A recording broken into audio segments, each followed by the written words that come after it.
नमस्कार. जीवनमूल्य कार्यक्रमामध्ये मी माधवी आपल्या सर्वांचं स्वागत करीत आहे. दर्शक हो, आपल्या जीवनमूल्य कार्यक्रमामध्ये सध्या जी मालिका चालू आहे, विचार बदला म्हणजे जग बदलेल. आणि यातही मागच्या सत्रामध्ये जिथे आपण आपला विषय थांबलेला होता, तो विषय आहे की निद्रा.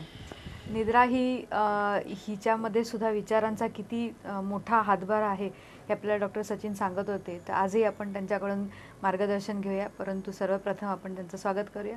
डॉक्टर सचिन, तुमचं खूप खूप स्वागत आहे. ओम शांती. ओम शांती. डॉक्टर सचिन, मागच्या सत्रामध्ये जेव्हा आपण विषय सुरू केलेला होता निद्रेवरचा, तर तुम्ही खूप सुंदररित्या आम्हाला सांगितलं की कसं विचारांचा प्रभाव पडत राहतो आणि आपल्याला झोप न येण्याचे कारणं आहेत की आपण बरेच खूप गहन विचारामध्ये असतो आणि त्याच्यामुळे झोप येत नाही आणि आजारही तुम्ही सांगत होता.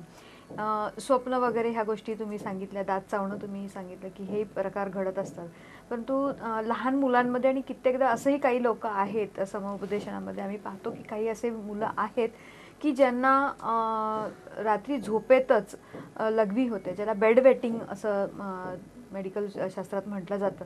तर हा प्रकार काय आहे आणि हे झोपेतच का होतं? असं दिवसभरामध्ये असं इनव्हॉलेंटरी त्यांचं कधी हा प्रकार होत नाही, परंतु रात्रीच्या वेळेसच असं होतं. तर ह्याच्यामध्ये काय एक्झॅक्ट कारण आहे? बेड वेटिंग किंवा झोपेमध्ये मूत्रविसर्जन होणं हा प्रकार मुलांमध्ये फार कॉमन आम्ही आता पाहतो आहे. युरिनेशन किंवा युरिन करावं लागणं, जसं तुम्ही म्हणालात, दिवसभरामध्ये कधी होत नाही, पण रात्रीच्या वेळेला होतं. तर पहिले अशी जेव्हा केस येते तेव्हा आम्ही फक्त पहिल्यांदा त्याची जी कारणं आहेत, भौतिक म्हणा फिजिकल कॉजेस, ते आम्ही रूल आउट करतो. नॉर्मली काय असतं की एक स्पिंक्टर असतं, एक मांसपेशी असते, ती रात्री युरिन बाहेर यायला देत नाही. इनव्हॉलेंटरी म्हणजे तुमच्या नकळत बाहेर यायला देत नाही. तो स्पिंक्टर टाईट असतो. काही मुलांमध्ये तो लूज होतो आणि ब्लॅडरमध्ये जे युरिन असतं मूत्राशयामध्ये ते बाहेर येतं आणि त्याला आम्ही बेड वेटिंग म्हणतो. जर फिजिकल काही कारण नसेल, त्याचं स्पिंक्टर चांगला असेल किंवा आणखीन दुसरं काही कारण नसेल, ते रूल आउट झालं, तर मग हे बेड वेटिंग स्ट्रेसमुळे असतं, टेन्शनमुळे असतं. त्यांच्या अंतर्मनामध्ये काही स्ट्रेस असतात, तणाव असतात, संघर्ष असतात, ज्याचं निराकरण झालेलं नसतं. तर ते आपण समजून घ्यायला पाहिजे. ह्याच्यावर आम्ही औषधं देतो जेणेकरून ते स्पिंक्टर टाईट व्हावा आणि बेड वेटिंग होऊ नये. तरी देखील फार काही वेळेला कठीण जातं. पण हळूहळू आम्ही बघितलं की जसं ती व्यक्ती मोठी होत जाते आणि ती स्वतःचे संघर्ष, स्वतःच्या अंतर्मनातील जे तणाव आहे ते मॅनेज करायला शिकते.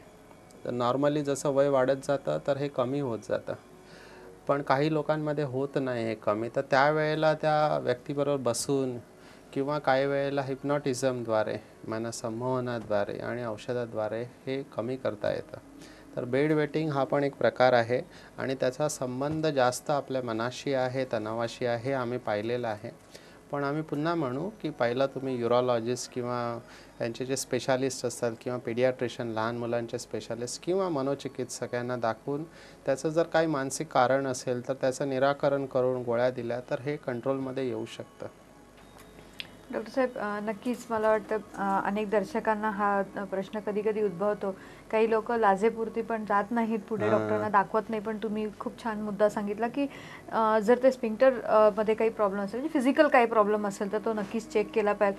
आणि तणाव हाही एक कारण असू शकतो, तर हेही आपल्याला डॉक्टरांना नक्कीच दाखवून घ्यायचं आहे. डॉक्टर साहेब, झोपेशी सगळ्यात जास्त असं नेहमी आमच्या बघण्यात येणारे ज्या गोष्टी आहेत त्या आहेत की लोक आजकाल थकून येतात दिवसभरामध्ये, तरीसुद्धा रात्री झोपताना झोपेच्या गोळ्या घेतात. तर डॉक्टर साहेब, हे सांगा मला की झोपेच्या गोळ्या घेतल्यावरच झोप येते का, का त्याला दुसराही काही आपल्याकडे इलाज आहे झोप घेण्यासाठी? झोपेचं प्रबंधन हा फार मोठा विषय आहे. स्लीप मॅनेजमेंट याच्यावर आम्ही बोलतो. खास करून मेट्रो सिटीज ज्या आहेत, जसं मुंबई, दिल्ली, कलकत्ता, बँगलोर किंवा चेन्नई, तर जिथे फास्ट लाईफ आहे. आम्ही मुंबईला राहतो, तर मुंबईला आम्ही बघतो की सकाळी पाणी भरण्यासाठी सकाळी लवकर उठावं लागतं 5 वाजता. 5 वाजता उठून सकाळी ती गृहिणी असते, तिला नाश्ता बनवावा लागतो, घरचं सगळं सांभाळून मुलांना तयार करून कामावर जाऊन, ट्रेनमध्ये धक्का खाऊन, दिवसभर ऑफिसमध्ये राहून, संध्याकाळी परत येऊन परत घरचं करून जेवून झोपेपर्यंत 10, 11, 12 वाजतात आणि सकाळी परत 5 वाजता उठायचं असतं. तर जे आम्ही फास्ट लाईफ पाहिलेलं आहे मुंबई शहरासारख्या शहरामध्ये, तर ती लोकं जी असतात रात्री टी व्ही बघत जागतात आणि जे काही कारणं असतील, अभ्यास मुलांचा घ्यायचा असतो, एकच वेळ असते जेव्हा मुलांना भेटायला येतं कारण दिवसभर ऑफिसमध्ये असतात, तर क्रोनिकली स्लीप डिप्राईव्ह असतात. म्हणजे त्यांना भरपूर दिवस त्यांची झोप कमी झालेली असते. तर झोपेचा फार मोठा प्रॉब्लेम आम्ही बघितला आहे, मोठ्या शहरांमध्ये आहे, निश्चितच आहे. आणि मग ते जेव्हा सुट्टी असते रविवारी, त्यावेळेला ते आपली झोप पूर्ण करायचा प्रयत्न करतात. त्यांची झोप ॲक्युम्युलेट झालेली असते. पण रविवारी पण काही वेळेला कार्यक्रम असतात, पाहुण्यांकडे एखादा प्रोग्राम असतं, बर्थडे असतं, लग्न असतं, तर त्यावेळेला पण त्यांची ती झोप पूर्ण होत नाही. तर झोपेची समस्या भरपूर वाढत चाललेली आहे. आणि मग जेव्हा त्याचा इफेक्ट यायला लागतो शरीरावर, तुमचं पित्त वाढतं, ॲसिडिटी वाढते किंवा अंगदुखी, खास करून आम्ही बघितलं की ज्यांची झोप येत नाही त्यांना पोटऱ्या दुखतात पायाच्या, आणि अंगदुखी कुठेही होऊ शकते किंवा चिडचिडेपणाचा जो स्वभाव आहे, कारण तुमची झोप पूर्ण नाही झाली की तो तुमचा मेंदू आहे तो इरिटेबल होतो. मी भरपूर लोकांमध्ये पाहिलेलं आहे की ज्यांची झोप पूर्ण नाही होतं त्यांना राग लगेच येतो. तर झोप पूर्ण न होणे, ॲसिडिटी वाढणे, अंग दुखणे, राग येणे किंवा त्याबरोबर ब्लड प्रेशरचा आजार, हे एक असं एक चक्र पाहिलेलं आहे मी ह्या लोकांमध्ये. फार स्टडी केलेलं तेव्हा आम्हाला कळलं की हे कॉमन आजार ह्याच्याबरोबर असतात. मग ब्लड प्रेशर वाढतं, मग त्यांना पण कळतं की माझी झोप पूर्ण होत नाही, आणि मग टेन्शन तर आहेच, कारण एवढ्या मोठ्या शहरामध्ये तुम्हाला राहायचं आहे. मग घरचे लोन चालू असतात, कार लोन असतं किंवा आणखीन कसला लोन असतो, घरच्या समस्या असतात, ऑफिसच्या समस्या असतात. मग जरी लवकर आले एखाद्या वेळेला पण तरी बेडवर जाऊन झोप येत नाही. मग शेवटी डॉक्टरकडे येतात आणि डॉक्टरना सांगतात की मला झोप लागत नाही. मग डॉक्टर त्यांना त्यावेळेला ट्रँक्विलायझर्स देतो. ह्या ट्रँक्विलायझर्स या गोळ्या वेगवेगळ्या प्रकारच्या असतात. यांना आम्ही बेन्झोडायझेपिन ग्रुप ऑफ ड्रग्स म्हणतो. तर त्याच्यामध्ये अल्प्राझोलॅम किंवा डायझेपाम अशा वेगवेगळ्या गोळ्या असतात, लोराझेपाम. तर ह्या गोळ्यांचं असं आहे की त्या तुम्हाला तात्पुरत्या काही दिवसांसाठी ठीक आहे तुम्ही जर घेतल्या तर. पण जर त्या गोळी घेतल्यावरच मला ती झोप लागते, त्याच्याशिवाय झोप नाही लागत आणि तुम्ही जास्त दिवस ते घेतल्या, तर त्यांचं व्यसन होण्याची शक्यता असते. ह्या गोळ्या खूप चांगल्या आहेत, कारण तुमची झोप जर नाही पूर्ण झाली तर तुम्हाला आणखीन पुढे त्रास येऊ शकतो. म्हणजे थोड्या दिवसासाठी आणि अंडर गायडन्स डॉक्टरच्या, ते पण योग्य व्यक्तीच्या, ज्याला माहिती आहे त्या गोळ्या कशा द्यायच्या, त्या व्यक्तीला विचारून डोसेस स्वतःहून नाही ॲडजस्ट. काही जण स्वतःहून 1-2 गोळ्या घेतात. ॲक्च्युली ह्या गोळ्या प्रिस्क्रिप्शनशिवाय पण देऊ नये मेडिकल स्टोअरवाल्याने. पण जर तुमची ओळख असेल, तुम्ही या गोळ्या घेता आणि स्वतःहून जर तुम्ही गोळ्या घ्यायला लागलात आणि डोस तुम्ही चुकीचा घेतलात तर प्रॉब्लेम येऊ शकतो. त्यामुळे मी म्हणेन की जे स्लीप स्पेशालिस्ट असतात किंवा सायकियाट्रिस्ट असतात, मनोचिकित्सक, त्यांना विचारूनच ह्या गोळ्या तुम्ही घ्या. आणि जर डोस ॲडजस्ट करायचा असतो हळूहळू स्टेपवाईज, जशी तुमची आवश्यकता असेल त्याप्रमाणे ह्या गोळ्या चालू करून मग हळूहळू स्टेपवाईज यांना कमी करायचं असतं. जर अशा रीतीने तुम्ही ह्या गोळ्या वापरल्या तर ह्याचं व्यसन होण्याची शक्यता कमी असते. आणि पुन्हा तुम्ही स्लीप हायजीन ज्याला आम्ही म्हणतो त्यांचं ह्याच्याबरोबर एकदम, ज्याला स्लीप हायजीन म्हणतो, ते जर तुम्ही योग्य रीतीने वापरलं आणि ध्यान वगैरे केलं तर तुमचा हा गोळ्यांचा प्रॉब्लेम, समस्या कमी होऊ शकते. डॉक्टर साहेब, तुम्ही आता स्लीप हायजीन हा शब्द वापरला, तर स्लीप हायजीन म्हणजे एक्झॅक्टली काय? हा पण एक महत्त्वाचा विषय आहे. झोपणं किंवा योग्य झोप घेणं हे एक तंत्र आहे. स्लीप हायजीन म्हणजे तुमची झोपेची जागा, तुमची झोपेची वेळ ही फिक्स पाहिजे. आज तुम्ही 10 वाजता झोपता, उद्या 11:30ला झोपता किंवा परवा 9ला झोपता किंवा एकदा 1ला झोपता, दॅट इज नॉट गुड. कारण झोपेमध्ये जसं आपण पहिलं मागच्या सत्रामध्ये पाहिलं की आपले हार्मोन्स निघत असतात. झोप आणि जेवण हे जर तुम्ही फिक्स टाईमवर ठेवलं तर आपलं शरीर त्यानुसार आतमध्ये घड्याळ आपलं सेट होतं. पण जर तुमची झोपेची टायमिंग फिक्स नसेल तर ते घड्याळ पण कन्फ्यूज होतं. कारण जेव्हा झोपेची वेळ येते तुमची रोजची, त्यावेळेला तुम्ही झोपत नाही तर ते घड्याळ ते स्राव रिलीज करत असतं, पण तुम्ही त्याच्या इच्छेविरुद्ध वागता. मग ते घड्याळ कन्फ्यूज झालं की मग तुम्हाला दुसऱ्या दिवशी झोप येणार नाही. म्हणून जर तुमचा झोपेचा टायमिंग फिक्स असेल, हे फार महत्त्वाचं आहे, कारण त्यानुसार तुमच्या शरीरामध्ये स्राव निघणार. जेव्हा आपण डोळे बंद करतो आणि आपल्या रूममध्ये लाईट नसेल, आवाज नसेल, हे पण फार महत्त्वाचं आहे. लाईट जेव्हा जाते किंवा काळोख होतो आणि आपले डोळे बंद असतात, तेव्हा आपल्या डोळ्यांच्या मागे ग्रंथी असते मेंदूमध्ये, ज्याला आम्ही पिनियल ग्लँड म्हणतो. ही पिनियल ग्लँड एक स्राव सोडते, ज्याचं नाव आहे मेलॅटोनिन. हे मेलॅटोनिन आणि झोपेचं फार कनेक्शन आहे. हे मेलॅटोनिन जसं वाढतं तशी आपली झोप यायला आपल्याला लागते. पण लाईट असेल तर ही पिनियल ग्लँड काम करत नाही. म्हणून तुम्ही बघितलं असेल की एरोप्लेनमध्ये जेव्हा लाँग जर्नी जातात तेव्हा ते डोळ्यावर काळी पट्टी लावतात. ते पट्टी लावण्यामागे हेच उद्देश असतं की पिनियल ग्लँडला वाटावं की काळोख झालेला आहे आणि आता झोपायचं आहे, आणि पिनियल ग्लँडचे जे मेलॅटोनिन आहे ते रिलीज व्हावं. म्हणून काही वेळेला ज्यांना झोप येत नाही त्यांना मेलॅटोनिनच्या गोळ्या पण दिल्या जातात. तर झोपेची वेळ तुमची फिक्स पाहिजे.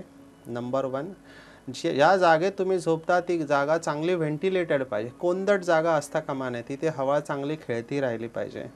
तिसरं, तिथे तीव्र अशा लाईट नसल्या पाहिजे. जसं आता आपण स्टुडिओमध्ये बसते सगळ्या लाईट आहे, एवढी स्ट्रॉंग लाईट नाही पाहिजे.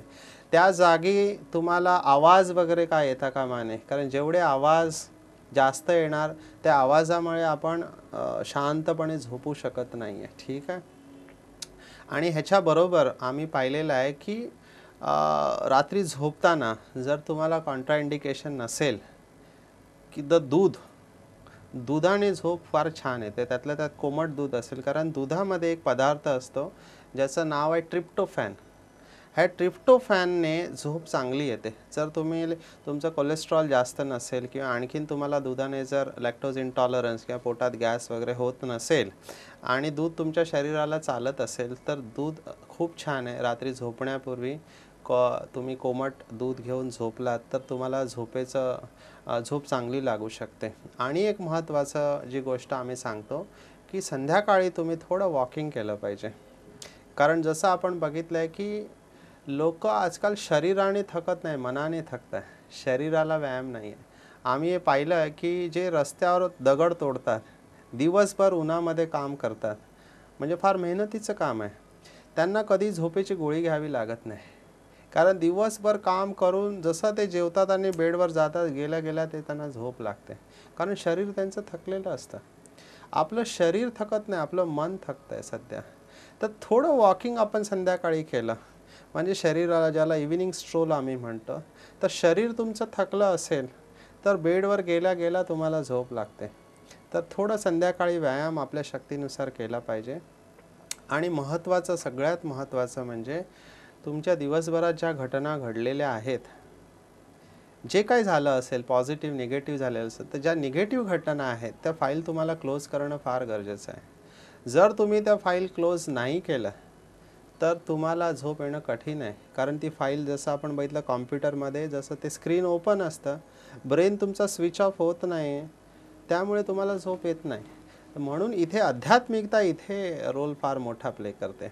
आम्ही झोपण्यापूर्वी जे काही घडलेलं आहे आमच्याबरोबर ते आम्ही परमात्म्याला अर्पण करतो की हे परमात्मा, आज माझ्याबरोबर अशा गोष्टी घडलेल्या आहे, इथे माझी चूक झाली किंवा इथे माझ्यावर असं घडलं, तर ह्या सगळ्या गोष्टी आम्ही तुम्हाला अर्पण करतो आहे, तर तू सांभाळून घे, मला ह्या गोष्टी ठेवायच्या नाही आहेत माझ्याकडे. तर ती फाईल क्लोज करा. तुमच्याकडून चूक झाली असेल तर व्यक्तीला माफी मागा त्या व्यक्तीकडे, आणि त्याच्याकडून जर चूक झाली असेल दुसऱ्या, तर त्याला पण तुम्ही क्षमा करा, पण ती फाईल तिथे क्लोज करा. कोणती फाईल तुम्ही पेंडिंग ठेवू नका आतमध्ये.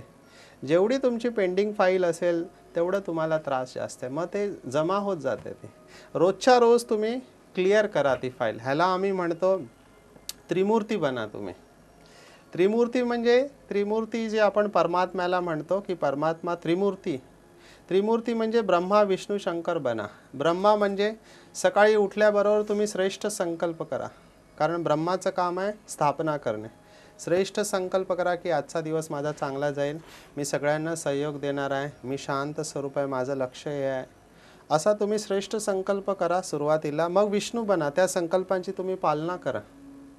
आणि मग दिवसभरात लक्ष ठेवून सुद्धा असं तुमच्याबरोबर घडणार की काहीतरी अशा गोष्टी होणार ज्या तुमची इच्छा नव्हती, मग शंकर बनून त्यांचा विनाश करा.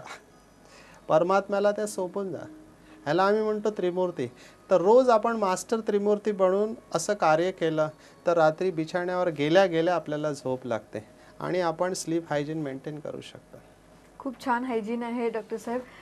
पण मला ह्याच्यात हे पण जाणून घ्यायचं होतं डॉक्टर साहेब की कित्येकदा तरी घरी आम्हाला असं सांगण्यात येतं, आजपर्यंत मी ऐकलेलं आहे की जेवण जे आहे ते जेवणसुद्धा तुम्हाला झोपेच्या आधी एवढा वेळ खाल्लं पाहिजे असं सांगत राहतात. तर आम्ही खूपदा दुर्लक्ष करतो तर की जेवलं की लगेच झोपायचा प्रयत्न करतो आणि कित्येकदा असंही होतं की दुसऱ्या दिवशी काही महत्त्वाचं काम असतं, कुठे बाहेर जायचं असतं, लवकर उठायचं असतं आणि तो अलार्म लावून सुद्धा तो बंद करून पुन्हा झोपायचा आमचा सगळा प्रयत्न चाललेला असतो. तर जेवणाचा आणि झोपेचा किती असा निगडीचा संबंध आणि काय त्याच्यासाठी आपल्याकडे फार आपण करावं? इम्पॉर्टंट आहे.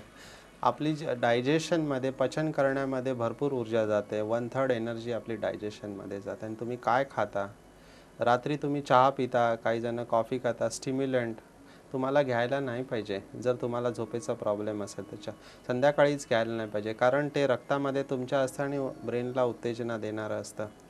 असं म्हटलं जातं की झोपण्याच्या 2 तास अगोदर तुम्हाला जेवण घेतलं पाहिजे. पण आम्ही जे म्हणतो की संध्याकाळीच तुम्ही कारण आपलं जे जीवन आहे घड्याळ सूर्याबरोबर चालतं. तर सूर्याबरोबर सूर्यास्ताबरोबर जर तुम्ही तुमचा मेजर मील पूर्ण करत असाल संध्याकाळचं महत्त्वाचं, तर ते सगळ्यात चांगलं आहे. कारण जेवढं आपलं पोट डायजेशन लवकर होईल तेवढं आपण सकाळी उठल्यावर फ्रेश राहू. सकाळी उठल्यावर फ्रेश न राहण्याचं सगळ्यात महत्त्वाचं कारण की आपलं डायजेशन बरोबर झालेलं नसतं. जेवल्याबरोबर झोपलात तुम्ही तर ते जे काही ॲसिड आहे पोटातलं ते वर येतं आणि भरपूर लोकांना पित्ताचा आणि ॲसिडिटीचा त्रास आहे. तर आम्ही असं म्हणू की रात्रीचं जेवण एकतर हलकं असावं, कारण रात्री तुम्ही काही काम करणार नाही, तुम्हाला कॅलरीची आवश्यकता नाही आहे. तर रात्री तुम्ही एवढंच जेवा जे तुम्ही पचन करू शकता चांगल्या प्रकारे. प्रत्येकाची पचनशक्ती वेगळी असते. कमीत कमी जेवावं, हलकं जेवण घ्यावं, जेणेकरून तुमची झोप चांगली नाही. कारण जर तुमची एनर्जी डायजेशनमध्ये गेली तर तुम्हाला झोप लागणार नाही. आणि जर पचन नाही झालं, गॅस झाले पोटामध्ये, तर त्याने पण तुम्हाला त्रास होऊ शकतो. तर सुपाच्य जेवण रात्री घ्यावं, हलकं घ्यावं आणि भरपूर अगोदर घ्यावं. म्हणजे 7च्या दरम्यान घ्यावं, सूर्यास्ताच्या दरम्यान घ्यावं. That is good. जेवढं जमेल तेवढं, कारण हे सगळ्यांना कदाचित शक्य नसेल, पण जेवढ्या लवकर तुम्ही घ्याल आणि मग त्याच्यानंतर काही तासाने तुम्ही झोपलात, so that is always good. Doctor साहेब खूप खूप धन्यवाद. ही खूप महत्त्वाची माहिती तुम्ही आम्हाला दिली.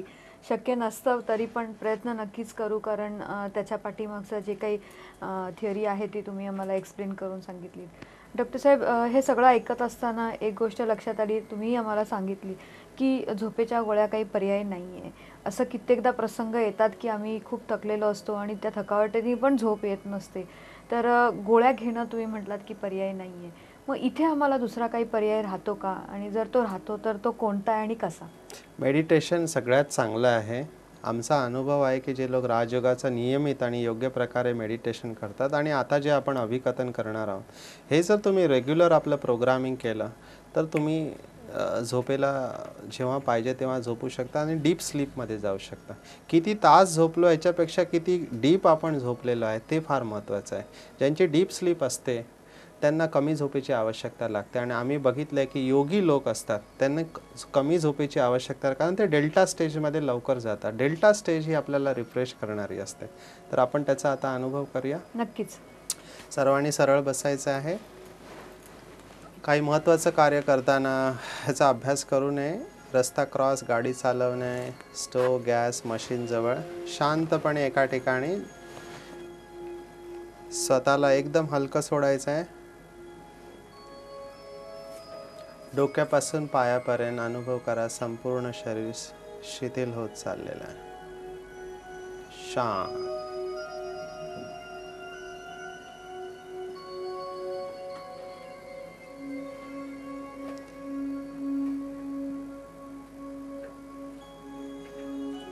जसा मी झोपेसाठी चाललो आहे तसंच माझं शरीर एकदम डीप शिथिलीकरण अवस्थेमध्ये जात आहे. झोपेमधील माझ्या शरीरातील सर्व पेशी पूर्ण ताजेतवाने होत आहेत. झोपण्यापूर्वी मी सर्वांचे धन्यवाद देत आहे आणि स्वतःला बिलकुल तणावमुक्त करत आहे. माझ्या मनातील सर्व प्रश्न मी परमात्म्याला समर्पित करत आहे.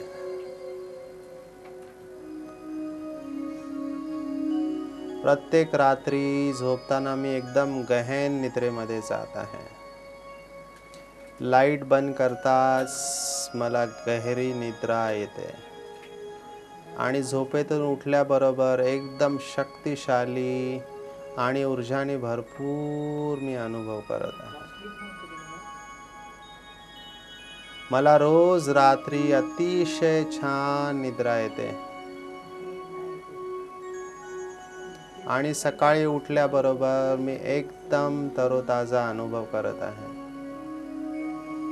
जेवढी आवश्यक आहे तेवढी मला निद्रा रोज मिळत आहे.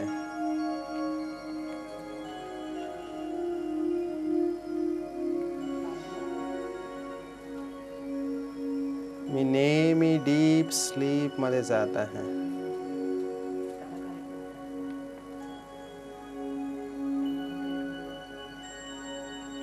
रोज मला अतिशय गहन निद्रा येत आहे. झोपेमध्ये मी एकदम फ्रेश होत आहे.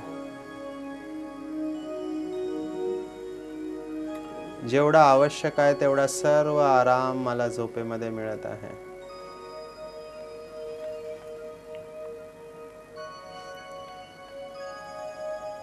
मी रोज शांतीने झोपत आहे. माझी निद्रा अतिशय गाढ आहे. दर्शक हो, तुम्ही पाहिलत की निद्रा जी आहे जितकी जरुरी आहे आणि तिच्याबरोबर येत असलेले अनेकसे जे काही आजार आपल्याला आहेत त्याच्यासाठी काही आपल्याला डॉक्टरकडे जाणं, अगदी आजार असेल तर गेलं पाहिजेच, परंतु अगदी थोडक्यामध्ये असेल तर जाण्याची गरज नाही किंवा असं काही होऊ नये ह्याच्यासाठी डॉक्टर साहेबांनी सांगितलं की राजयोगा पद्धती जी आहे, ध्यान पद्धती जी आहे, हिला जर आपण अपनावलं तर ही जे काही प्रकार होतात किंवा जे आजार होतात किंवा जो काही त्रास होतो हा आपण नक्कीच आपल्यापासून दूर ठेवू शकतो. तर राजयोग कोणत्या पद्धतीने केला जातो ह्याच्याबद्दल अधिक माहिती घेण्यासाठी नजीकच्या कोणत्याही ब्रह्माकुमारी सेवा केंद्राला तुम्ही भेट द्या. काही प्रश्न असल्यास आम्हाला मेल पाठवू शकता किंवा आमची वेबसाईट www.bkmarathi.com लाही तुम्ही भेट देऊ शकता. तर पुन्हा भेटूया पुढच्या भागामध्ये एक नवीन विषय घेऊन. तोपर्यंत नमस्कार.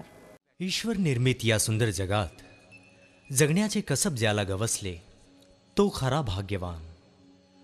या जगात त्यापेक्षा आणखीन श्रेष्ठ प्राप्ती नसावी आणि ही प्राप्ती आपणाला व्हावी हेच आमचे ध्येय. अत्याधुनिक जगाच्या उंबठ्यावर श्रेष्ठ संस्कृतीच्या भक्कम पायाची गरज आहे. विश्वास हा भारतीय संस्कृतीचा पाया आहे. चमत्कार, मंत्रतंत्र अशा मोजमापात ईश्वराला ना तोलता त्याची खरी ओळख असणे आवश्यक आहे. जगण्याची कला म्हणजे काय, स्वतःची खरी ओळख काय हे जाणून घेण्यासाठी संपर्क करा आमच्या स्थानीय ब्रह्माकुमारी विद्यालयाशी किंवा संपर्क करा या नंबरवर 9422859497. आमचा पत्ता आहे ब्रह्माकुमारी विद्यालय, भानापेठ वाड, कस्तुरबा रोड, चंद्रपूर 442402 आणि आमचा ईमेल आहे bkmarathi@gmail.com. जीवनमूल्य व्याख्यान आणि मेडिटेशन गीतांची DVD MP3 उपलब्ध आहे.